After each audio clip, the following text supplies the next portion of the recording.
Hello friends, घरच्या tasty खाण्यामध्ये तुमचं खूप खूप मनापासून स्वागत आहे। आज आपण आलू मटर कचोरी रेसिपी बघणार आहोत, ते पण एकदम मार्केटसारखी। जशी बिकानेरमध्ये मिळते की नाही तशीच रेसिपी आज आपण घरी बनवून तयार करणार। एकदम खस्ता कुरकुरी आणि क्रिस्पी अशी आपण आलू मटर कचोरी रेसिपी इथे बनवून तयार करणार आहोत।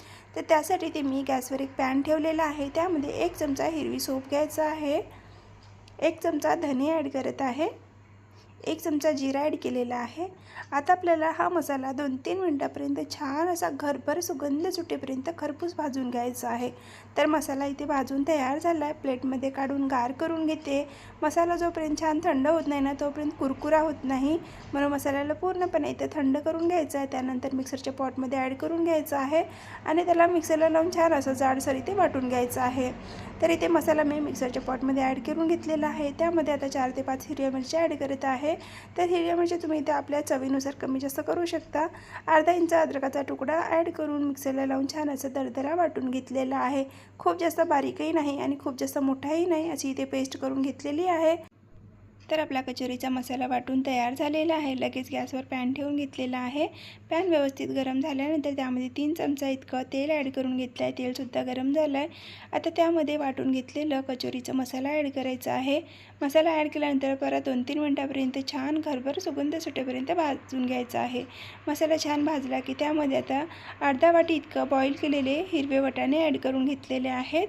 तर आता परत वाटाण्यांना 2-3 मिनिटापर्यंत छान असं भाजून घ्यायचं आहे। जोपर्यंत आपले मटर सॉफ्ट होत नाही तोपर्यंत त्यांना भाजून घ्यायचं आहे। तर मटर इथे व्यवस्थित सॉफ्ट झालेले आहेत। आता त्यामध्ये मी बॉईल केलेले 4 आलू ॲड करत आहे। तर आलू इथे मी हाताने स्मॅश करून ॲड करून घेत आहे। हवं तर तुम्ही कट करून ॲड करून घेऊ शकता, त्यानंतर तुम्ही त्याला मॅशरने सुद्धा मॅश करून घेऊ शकता। पण आलू इथे व्यवस्थित छान असे सॉफ्ट शिजले होते, त्यासाठी ते मी हातानेच व्यवस्थित मॅश करून ॲड केलेला आहे। त्यानंतर त्यामध्ये चवीपुरते 1 चमचा मीठ ॲड केलेला आहे, 1 चमचा मिरची पावडर, अर्धा चमचा हळद, 1 चमचा धने पावडर, अर्धा चमचा गरम मसाला, बारीक चिरून घेतलेली अर्धा वाटी इतकी कोथिंबीर। आता सगळा मसाला ॲड केलेला आहे। आता परत एकजीव करून घेऊया मसाला आणि मसाल्याला आता 5-6 मिनिटापर्यंत, जोपर्यंत मसाला छान असा भाजत नाही ना तोपर्यंत आपल्याला इथं भाजून घ्यायचा आहे। कारण पूर्ण आपल्या कचोरीची चव आपल्या मसाल्यावरच डिपेंड राहणार आहे। मसाल्याच्या वरची जी पारी असते त्याच्यात काही चव नसते, खरी चव तर आपल्या मसाल्यातच असते। तर बघू शकता इथे मी 4-5 मिनिटापर्यंत, जोपर्यंत मसाला पूर्ण कढई सोडत नाही ना तोपर्यंत मी इथे मसाल्याला छान भाजून घेतलेला आहे। तर तुम्ही बघू शकता मसाला किती छान असा तयार झालेला आहे, एकजीव झालेला आहे। मटरसुद्धा पूर्ण सॉफ्ट शिजलेले होते आणि आपला मसाला बनवून इथे तयार झालेला होता। तर इथे मला 5 ते 7 मिनिटं लागलेले आहे। तोपर्यंत मी मसाल्याला छान भाजून घेतलेला आहे। मसाला आपला रेडी झाला आहे। आता एका प्लेटमध्ये काढून थंड करून घेते। जोपर्यंत मसाला पूर्णपणे थंड होत नाही ना तोपर्यंत मसाला थंड करून घ्यायचा आहे। ज्यावेळेला आपण कचोरी बनवतो ना त्यावेळेला गरम गरम जर आपण स्टफिंग भरली तर मसाला व्यवस्थित कचोरी व्यवस्थित बनणार नाही, त्यासाठी मसाल्याला पूर्ण थंड करून घेऊया। तर मसाला थंड होत आहे तोपर्यंत पीठ लावून घेते इथे मी। तर इथे मी 2 कप इतकं मैदा घेतलेला आहे, त्यामध्ये अर्धा चमचा इतकं ओवा ॲड करत आहे। हाताने क्रश करून ॲड केल्याने मस्त असा फ्लेवर येतो, त्यासाठी ते मी हाताने क्रश करून ॲड केलेला आहे। अर्धा चमचा चवीपुरतं मीठ ॲड करत आहे, 2 चमचा इतकं तूप ॲड करून घेतलेलं आहे। तुपामध्ये आता व्यवस्थित पिठाला मिक्स करून घ्यायचं आहे, छान असा मिक्स करून घ्यायचा आहे। जोपर्यंत एक पेढा बनत नाही ना तोपर्यंत व्यवस्थित मिक्स करून घ्यायचं आहे। हाताने पेढा बनवून बघायचा आहे। बघू शकता इथे मी मुठ्ठी बांधून बघितली, छान असा पेढा तयार होत होता। जर यामध्ये पेढा बनला नाही, थोडंसं तुपाचं प्रमाण कमी वाटलं तर तुम्ही अर्धा चमचा इतकं तूप यामध्ये ॲड करून घेऊ शकता।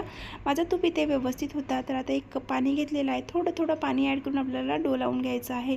तर इथे मी थोडं थोडं पाणी ॲड करून छान असं सॉफ्ट पीठ इथे लावून घेतलेलं आहे। पिठामध्ये खूप जास्त पाणी टाकायचं नाही किंवा खूप जास्त कडकही पीठ करायचं नाही, सॉफ्ट असं पीठ इथे लावून तयार करून घ्यायचं आहे। तर पीठ लावून झालेलं आहे व्यवस्थित।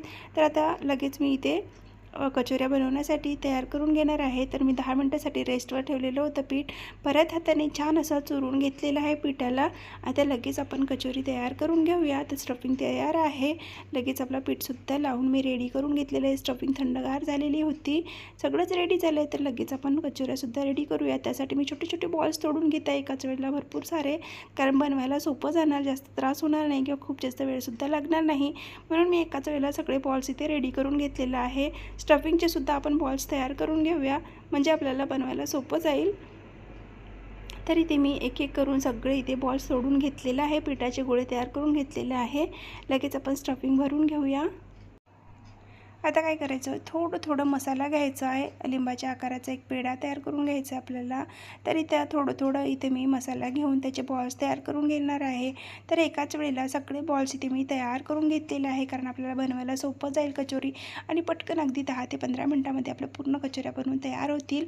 तर इथे मी पिठाचं सुद्धा त्याच प्रमाणामध्ये गोळा घेतलेला, छोटासा पेढा घेतलेला होता, त्याला वाटीचा शेप दिलं आणि त्यामध्ये आपण जो मसाला तयार करून घेतलेला त्याचा पेढा आहे ना, तो त्यामध्ये ठेवलं.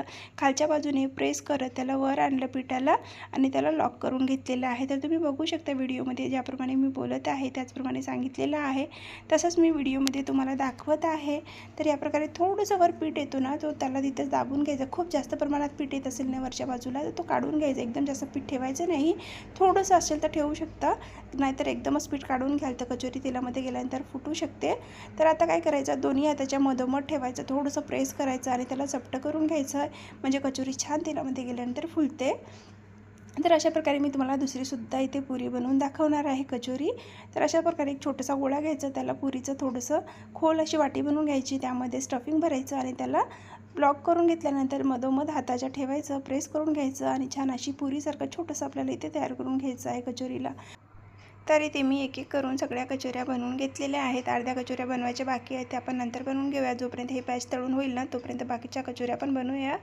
तर आता तेल गरम करण्याकरिता ठेवलेलं होतं. तेल जास्त गरम करायचं नाही, हलकं कोमट गरम करून घ्यायचं आहे. त्यामध्ये एक एक करून सगळ्या कचोऱ्या ॲड करून घ्यायचं आहे. कचोऱ्यांना आलटून पलटून तळायचं नाही. जोपर्यंत कचोऱ्या स्वतःहून फुलून वर येत नाही ना, तोपर्यंत अजिबात त्याला हात लावायचं नाही. कचोऱ्या तळत होती तोपर्यंत मी बाकीच्या कचोऱ्यासुद्धा बनवून घेतल्या आहेत. तर कचोरी एक साईडनं फुलून वर आलेली आहे, छान असा एका साईडनं कलरसुद्धा आलेला आहे, त्यांना पलटून घेतलेला आहे. आता आलटून पलटून दोन्ही साईडनं जोपर्यंत गोल्डन कलर येत नाही तोपर्यंत कचोरीला आपल्याला तळून घ्यायचं आहे. सावकाश हाताने तळायचं, नाहीतर कचोरीचा साईज मोठा असतो आणि ते तेलासुद्धा बाहेर उडू शकतो. तर सावकाश हाताने तळून घेतलेला आहे. छान असा कचोरीला इथे कलरसुद्धा आलेला आहे. खुसखुशीत अशा कचोऱ्या तळून तयार झाले होते. तर मी पूर्ण कचोऱ्या बाहेर काढून घेतलेल्या आहे. आता दुसरी बॅचसुद्धा इथे मी ॲड करून घेत आहे सावकाश हाताने.